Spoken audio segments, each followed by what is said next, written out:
Hello student, welcome all of you in this YouTube channel MHT CET Physics. आपण rotational dynamics ह्या टॉपिकवरती for the crash course of MHT CET 2021 ह्यासाठी one shoot video तयार केलेला होता. Actually तो one shoot video न होता तो दोन वेळेस आपण तो शूट केलेला होता आणि तरीसुद्धा त्याच्यामधला एक आपला पॉईंट राहिला होता, तो म्हणजे रोलिंग मोशन. तर तो एक छोटासा पॉईंट, अतिशय महत्त्वाचा पॉईंट आहे, तो आज आपण कव्हर करणार आहे, त्याच्याबद्दल डिस्कशन करणार आहे. रोलिंग मोशनमध्ये असणारी कायनेटिक एनर्जी, रोलिंग मोशनमध्ये असणारी लिनियर व्हेलॉसिटी आणि रोलिंग मोशनमध्ये असणारं लिनियर ॲक्सेलरेशन, हे पॉईंट आपण आज कव्हर करणार आहे. तर चला पाहूया आपण rolling motion. Rolling motion basically काय आहे, तर रोलिंग मोशन हे रोटेशनल मोशन आणि ट्रान्सलेशनल मोशन ह्यांचं मिक्सचर आहे. आता कसं आहे ते सपोज कन्सिडर करूया, ह्या ठिकाणी एक बायसिकल आहे. ओके, ही बायसिकल आहे, कन्सिडर करूया. ओके, आणि त्याच्यावरती एक बायसिकल आहे आणि एक रायडर आहे त्याच्यावरती चाललेला आहे. आता ज्यावेळेस हा चाललेला आहे त्यावेळेस इथं जर आपण व्यवस्थित ऑब्झर्वेशन केलं तर आपण ह्या सायकलच्या चाकाचं ऑब्झर्वेशन्स करूया. ह्याच्यामध्ये काय होतंय, तर हा जो सेंटरचा पॉइंट आहे, हा सेंटरचा पॉइंट काय करतोय, म्हणजे तिथं ॲक्सेल असतो तो पॉइंट काय करतोय, ट्रान्सलेशनल मोशन करतोय. आणि बाकी सगळे पॉइंट काय करतात, त्या ॲक्सेलच्या अबाउट काय करतायत, रोटेशनल मोशन करतायत.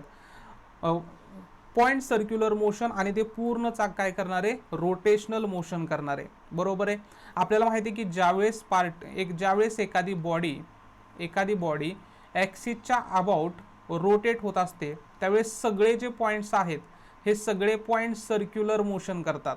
बट ही जी टोटल बॉडी आहे ती बॉडी कसली मोशन करते, तर ती करते रोटेशनल मोशन. म्हणजे इथं हे जे चाक आहे, हे जे व्हील आहे बायसिकलचं, ते काय करते, रोटेशनल मोशन करते. आणि जो सेंटरचा पॉईंट आहे त्याला आपण म्हणूया सेंटर ऑफ मास, हा काय करतोय, तर ट्रान्सलेशनल मोशन. मग ही दोन्ही मिळून जी मोशन आहे, हे जे मिक्सचर आहे ट्रान्सलेशनल प्लस रोटेशनल, ह्याला आपण काय म्हणतो, रोलिंग मोशन म्हणतो. आपण फॉर्म्युला पाहूया रोलिंग मोशनचा. तर आपल्याला काय समजलं, तर रोलिंग मोशन हे कशाचं मिक्सचर आहे किंवा रोलिंग मोशन कशापासून बनते, तर ही बनते ट्रान्सलेशनल मोशन पासून बनते.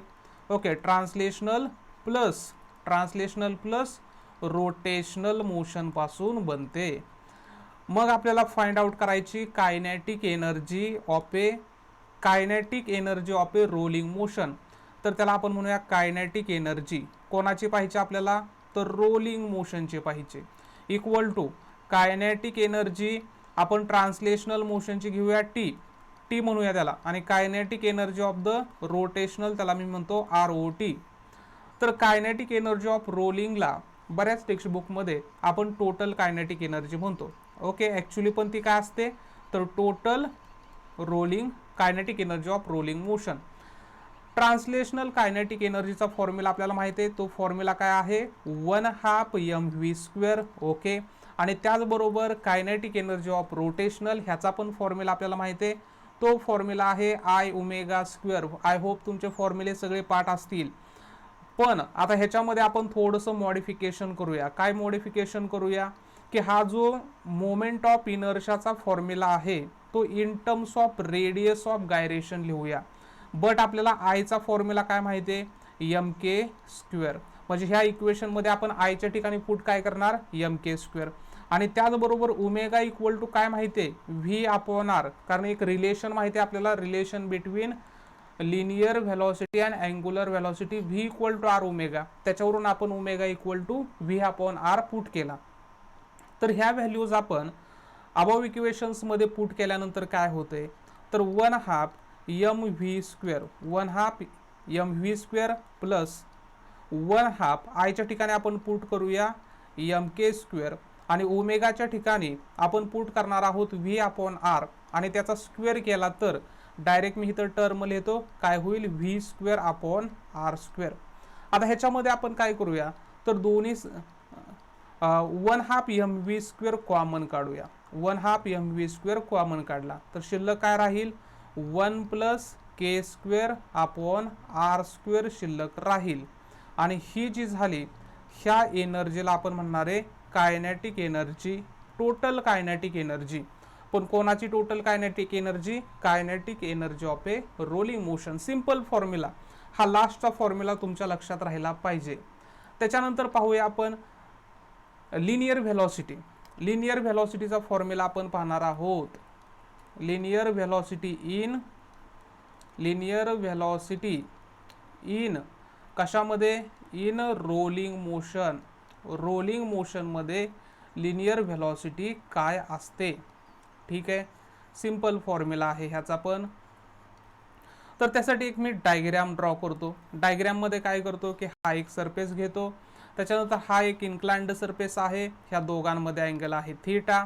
ओके, आणि ह्या इन्क्लाइंड सरफेसवरती आपण एक ठेवूया ऑब्जेक्ट, एनी ऑब्जेक्ट असेल, आणि तो ऑब्जेक्ट काय करतोय? रोलिंग मोशन करतोय. हा ऑब्जेक्ट स्लाइडिंग मोशन करत नाही, रोलिंग समजते आपल्याला. हा करतोय रोलिंग मोशन, आणि तो रोलिंग मोशन करत करत तो खाली येणार आहे. तो किती हाईट वरून खाली येतोय? तर h एवढ्या हाईट वरून खाली येतोय. आणि तो टोटल किती लिनियर डिस्प्लेसमेंट कव्हर करतोय? तर s एवढं लिनियर डिस्प्लेसमेंट कव्हर करतोय. तर इथं आपल्याला थीटाच्या अपोजिटची साइड आणि हायपोटेनियस माहिती आहे. अपोजिट आणि हायपोटेनियस ह्यांच्यामधलं रिलेशन आपल्याला माहिती आहे. ते रिलेशन असतं साइन थीटाचं. Therefore sine theta equal to काय मिळणार आहे? Opposite upon hypotenuse. देअरफॉर आपल्याला h ची व्हॅल्यू काय मिळेल? h इक्वल टू मिळेल s sine theta. s sine theta मिळेल. ओके, आता हे कशासाठी काढलं हे तुम्हाला नंतर समजेल.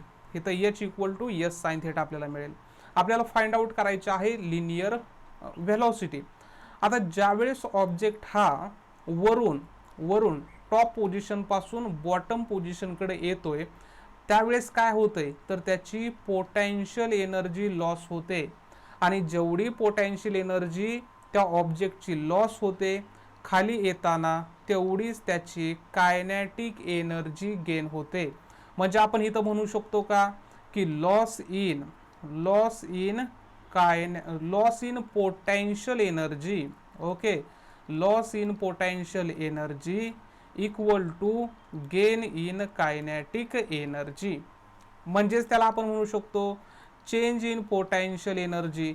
चेंज दाखवण्यासाठी आपण सिम्बॉल वापरतोय delta equal to change in kinetic energy. जेवढी पोटेन्शियल एनर्जी चेंज होणार म्हणजे कमी होणार, तेवढीच कायनेटिक एनर्जी काय होणार आहे? वाढणार आहे. पोटेन्शियल एनर्जीचा फॉर्म्युला काय माहिती आपल्याला?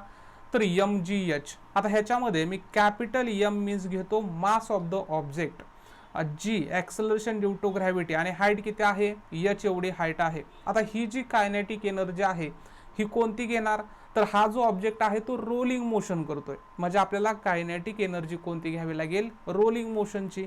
तर रोलिंग मोशनची कायनेटिक एनर्जी असते 1/2 mv². आत्ताच आपण फॉर्म्युला पाहिला 1 + k² अपॉन r². हा फॉर्म्युला आपण आत्ताच पाहिलेला आहे. इथं आपण काय करूया? दोन्ही साईडला जे m आहेत ह्या m ला m आपण कॅन्सल करूया. फाइंड आउट काय करायचं आहे? फाइंड आउट करायचं आहे लिनियर व्हेलॉसिटी v². हा जो 2 आहे तो लेफ्टला गेल्यानंतर होईल मल्टिप्लाय, म्हणजेच 2gh, आणि हा जो ब्रॅकेट आहे तो सुद्धा साइड चेंज केल्यानंतर होईल डिवाइड 1 + k² अपॉन r². पण आपल्याला v² नकोय, आपल्याला ओनली कोण पाहिजे? v पाहिजे. देअरफॉर v इक्वल टू काय होईल? तर v इक्वल टू राईट साईडची जी टर्म आहे ती स्क्वेअर रूट मध्ये येईल 2gh upon 1 + k² upon r². हा जो फॉर्म्युला झाला this is the formula for linear velocity of a rolling motion. In a rolling motion. आता लिनियर व्हेलॉसिटी आपण फाइंड आउट केली, त्याचबरोबर आता आपल्याला पाहायचं आहे लिनियर ॲक्सलरेशन. म्हणून नेक्स्ट पॉइंट आपण घेऊया. नेक्स्ट पॉइंट आपला आहे लिनियर ॲक्सलरेशन. आणि हे ॲक्सलरेशन कुठं फाइंड आउट करणार? ऑल्सो इन रोलिंग मोशनमध्ये. ओके, त्यासाठी परत आपल्याला काय माहीत होतं, तर आपण काय घेतलं होतं, डायग्राम ही परत एकदा मी ड्रॉ करतो. एक इन्क्लाइंड सरफेस होता, हॉरिझॉन्टल सरफेस आणि इन्क्लाइंड सरफेस ह्यांच्यामध्ये अँगल होता थीटा. त्याच्यानंतर हाईट होती h. त्याच्यानंतर वरती एक आपण ऑब्जेक्ट ठेवला, त्या ऑब्जेक्टचं मास होतं m आणि ऑब्जेक्ट वरून खाली येतोय त्यावेळेस त्यानं काय केलं, डिस्प्लेसमेंट केलं. डिस्प्लेसमेंट किती केलं, s एवढं डिस्प्लेसमेंट केलं, हे पण आपल्याला माहिती आहे. ओके, आपल्याला थर्ड कायनॅमेटिकल इक्वेशन माहिती आहे. थर्ड कायनॅमेटिकल इक्वेशन काय आहे, v square equal to u square plus 2as. ह्याच्यावरून आपण काय लिहू शकतो, तर 2as equal to v square minus u square. आता इथं जर आपण ऑब्झर्व केलं तर हा जो ऑब्जेक्ट आहे तो ए पासून स्टार्ट होतोय आणि बी पर्यंत तो येतोय. ज्यावेळेस तो स्टार्ट होतोय त्यावेळेस त्याची इनिशियल व्हेलॉसिटी काय होते, तर इनिशियल व्हेलॉसिटी त्याची 0. बरोबर आहे. ऑब्जेक्ट काय करणार आहे, इनिशियल व्हेलॉसिटी आपण यू न दाखवतो, तर यू काय असणार आहे, 0. इनिशियल व्हेलॉसिटी 0 असणार आहे. ठीक आहे, म्हणून आपण काय लिहू शकतो, 2as equal to v square, कारण यू ची व्हॅल्यू तर आहे 0, 0चा स्क्वेअर येतो 0, म्हणून 2as equal to v square. But s ची व्हॅल्यू आपल्याला काय माहिती आहे, आपण मागच्या स्लाइडमध्ये काढली होती. एस ची व्हॅल्यू, सॉरी, आपल्याला एस ची व्हॅल्यू, ह्याच्यावरून एस इक्वल टू काय मिळेल, h अपॉन साइन थीटा मिळेल. ठीक आहे, म्हणून एस ची व्हॅल्यू मी इथं 2a आहे असं एसच्या ठिकाणी लिहितो, s equal to h upon sine theta, s equal to h upon sine theta. आणि व्ही म्हणजे काय आहे, लिनियर व्हेलॉसिटी. लिनियर व्हेलॉसिटी आपण फाइंड आउट केली root of 2gh upon 1 plus k square upon R square, पण ही स्क्वेअरची term आपल्याला टाकायची, म्हणून आपण इथं म्हणूया 2gh upon 1 plus k square upon R square. इथं काय होईल, ह्या 2 ला 2 कॅन्सल होतील, त्याचबरोबर ह्या h ला h कॅन्सल होतील, हे साइन पलीकडे गेल्यानंतर होतील मल्टिप्लाय, म्हणजे a इक्वल टू काय होईल, g sine theta divided by 1 plus k square upon R square. तर हा जो फॉर्म्युला झाला, हा फॉर्म्युला कोणासाठी झाला, तर हा फॉर्म्युला झाला linear acceleration in rolling motion. Rolling motion मधलं लिनियर ॲक्सलरेशन असणार आहे a equal to g sine theta upon 1 plus k square upon R square. Okay, आता ह्याच्यामध्ये एक लक्षात घ्यायचं आहे की जर नोट म्हणूया, आपण त्याला नोट म्हणूया, जर for pure translational motion, for pure translational motion म्हणजे हा जो ऑब्जेक्ट आहे तो रोलिंग मोशन न करता तो काय येणार आहे, घसरत येणार आहे, ट्रान्सलेटरी मोशन करणार आहे. जर प्युअर ट्रान्सलेटली किंवा त्याला आपण काय म्हणूया, for pure sliding motion. Okay, त्याला आपण स्लाइडिंग पण म्हणू शकतो, प्युअर स्लाइडिंग मोशन मध्ये काय होतो, तर जी व्हेलॉसिटी आहे बघा, हा जो फॅक्टर आहे 1 plus k square upon R square हा येत नाही, त्याच्यामध्ये आपण लिहिणार आहे 2gh, आणि जे ॲक्सलरेशन आहे ते ॲक्सलरेशन येणारे जी साइन थीटा. म्हणजे हा जो फॅक्टर आहे दोघांमध्ये common 1 plus k square upon R square, हा फॅक्टर कधी येणार आहे, जर ऑब्जेक्ट रोलिंग मोशन करत असेल आणि त्याचा ॲक्सलरेशन पाहिजे असेल तर 1 plus k square upon R square. But object rolling motion न करता काय करतोय, स्लाइडिंग मोशन करतोय, काय घेणार तुम्ही, ॲक्सलरेशन जी साइन थीटा, आणि लिनियर व्हेलॉसिटी काय घेणार, रूट ऑफ 2gh ही घेणार लिनियर व्हेलॉसिटी. ओके, त्याच्यानंतर आता पुढचा नेक्स्ट इंटरेस्टिंग पॉईंट आहे, खूप इंटरेस्टिंग पॉईंट आहे, ह्याच्यावरती सुद्धा आपले भरपूर मल्टिपल चॉईस क्वेश्चन सॉल्व्ह होतात. ठीक आहे, ह्याच्यामध्ये आपल्याला टेक्स्ट बुकमध्ये रिमार्क्स म्हणून दिलेला आहे, त्याच्यामध्ये दिलेलं काय आहे की जर for rolling object, suppose for rolling object म्हणूया, फॉर रोलिंग ऑब्जेक्ट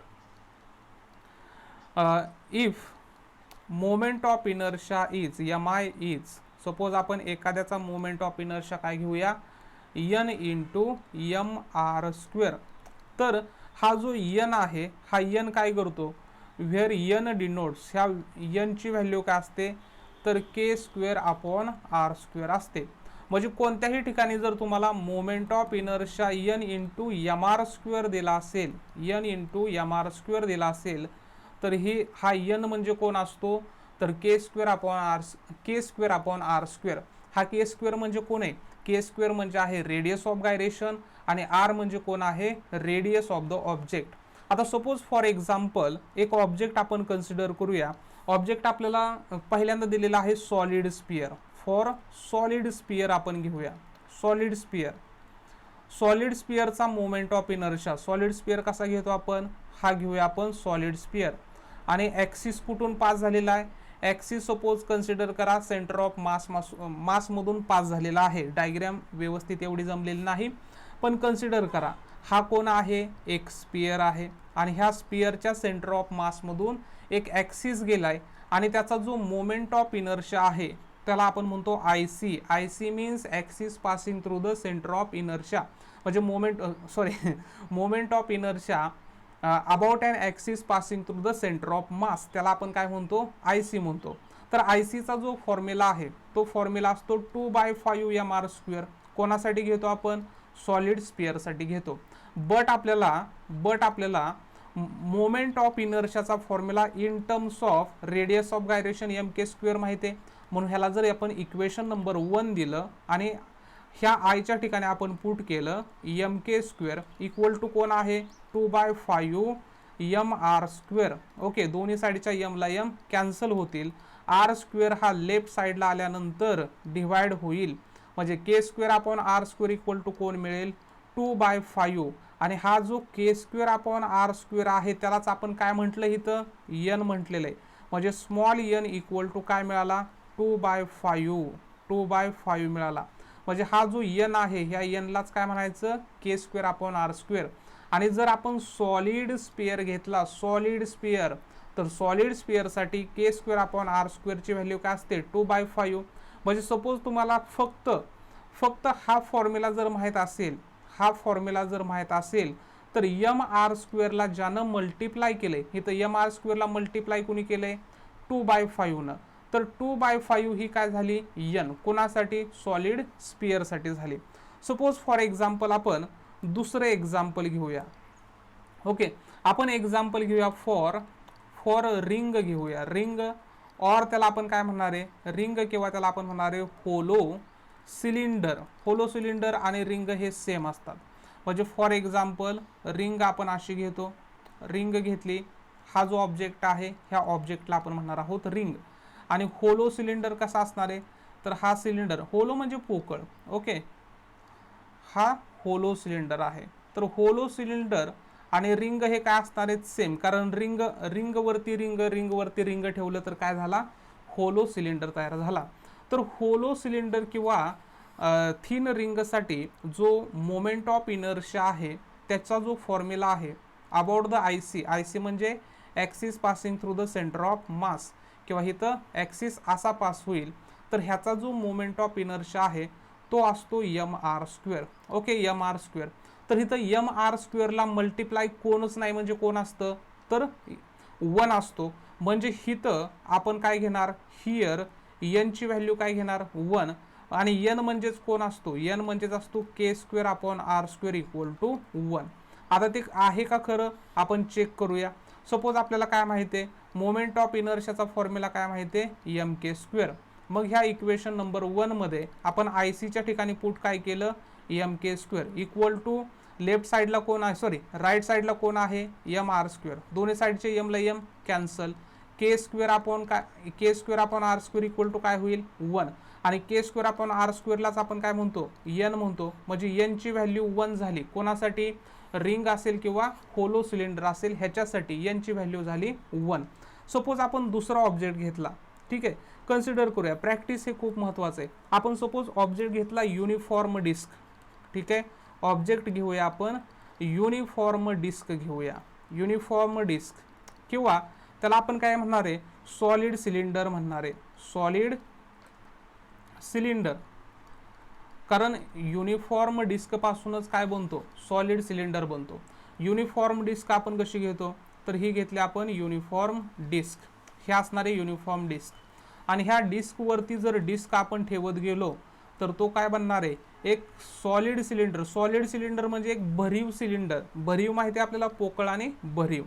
तर हा जो ही जी डिस्क आहे, ही डिस्क जर आपण इथून रोटेट केली तर इथं असणारा जो मोमेंट ऑफ इनर्शिया आहे त्याला आपण म्हणतो आयसी. आयसी मीन्स काय, IC means moment of inertia about an axis passing through the centre of मास. आणि इथून जर हा ॲक्सिस गेला तर इथं सुद्धा असतो हा सेंटर ऑफ मास आणि ह्याला म्हणतो मोमेंट ऑफ इनर्शिया. तर इथं पण आपण म्हणणार आहे moment of inertia about the centre of मास, किंवा ह्याला म्हणतो along the natural axis of solid cylinder. कारण सिलेंडर घेतला तर त्याचा नॅचरल ॲक्सिस हाच असतो. ओके. आणि सॉलिड सिलेंडर आणि डिस्कसाठी आपल्याला मोमेंट ऑफ इनर्शियाचा फॉर्म्युला काय माहीत असतो. हे फॉर्म्युले मात्र पाठ असले पाहिजेत बरं का. सगळ्यात महत्त्वाचं आहे की फॉर्म्युले तुमचे किती पाठ आहेत. तर फॉर्म्युला आहे आय सी इक्वल टू, रिंगसाठी किती आहे, रिंगसाठी एम आर स्क्वेअर असेल तर ह्याला असतो 1/2 mr² असतो. ओके. मग इथं तुम्ही डायरेक्ट सांगू शकता, कॅल्क्युलेशन करायची गरज नाही. mr² ला जो नंबर मल्टिप्लाय करतो तो म्हणजेच कोण असतो, n. म्हणजे फॉर युनिफॉर्म डिस्क किंवा सॉलिड सिलेंडरसाठी n ची व्हॅल्यू 1/2 असणार आहे. आणि ह्या n लाच आपण म्हणतो k²/r². तर k²/r² ची व्हॅल्यू सॉलिड सिलेंडर किंवा युनिफॉर्म डिस्कसाठी काय असणार आहे, 1/2 असणार आहे. सपोज अजून आता ह्या व्हॅल्यूज आपण पाहिल्या k²/r². ही सॉलिड सिलेंडरसाठी, म्हणजे परत मी इथं लिहितो, जर रिंग घेतली तर त्याला काय असणार आहे, 1 असणार आहे k²/r² ची व्हॅल्यू. डिस्क जर आपण घेतली तर त्याला 1/2 असणार आहे. जर आपण सॉलिड स्फिअर घेतला, सॉलिड स्फिअरसाठी काय आहे तर 2/5 आहे. ठीक आहे. त्याच्यानंतर जर आपण एक होलो स्फिअर घेतला तर त्याला 2/3 व्हॅल्यू असते k²/r² ची. ह्या व्हॅल्यूज आपल्याला समजल्या. कारण ह्याला जर मल्टिप्लाय केलं तर हा मोमेंट ऑफ इनर्शिया अबाउट काय होतो, mr². जर आपण ह्याला प्रत्येकाला मल्टिप्लाय केलं तर हा फॉर्म्युला काय होतो, moment of inertia about the axis passing through its centre of मास. आता ह्या k²/r² च्या व्हॅल्यूज माहीत असल्यानंतर फायदा काय होतो, की आपल्याला बऱ्याच वेळा मल्टिपल चॉईस क्वेश्चन सॉल्व करत असताना विचारलं जातं की सपोज एक सॉलिड सिलेंडर आहे आणि तो सॉलिड सिलेंडर आहे, त्याची लिनियर कायनेटिक एनर्जी, त्याच्यानंतर त्याची रोटेशनल कायनेटिक एनर्जी आणि रोलिंग कायनेटिक एनर्जी, ह्या तिघांचा रेशो काय असेल, किंवा रोलिंग कायनेटिक एनर्जी आणि रोटेशनल कायनेटिक एनर्जी ह्यांचा रेशो काय असेल, किंवा लिनियर कायनेटिक एनर्जी आणि लिनियर आणि कोण येणार, लिनियर कायनेटिक एनर्जी आणि रोलिंग कायनेटिक एनर्जी ह्यांचा रेशो काय असेल. तर असे रेशो फाइंड आउट करण्यासाठी k²/r² ची व्हॅल्यू गरजेची आहे. सपोज फॉर एक्झाम्पल आपण घेऊया की ratio of the kinetic energy of the translational as to kinetic energy of the rotational as to kinetic energy of the rolling, ह्या तिघांचा रेशो आपल्याला घ्यायचा आहे. आणि सपोज फॉर एक्झाम्पल ह्यांचा जो रेशो आहे, आता ह्यांचा एक शॉर्टकट फॉर्म्युला काय आहे तर 1:k² ॲज टू 1 + k² असतो. हा रेशो लक्षात ठेवायचा. Kinetic energy of translational derive पण करू शकतो आपण.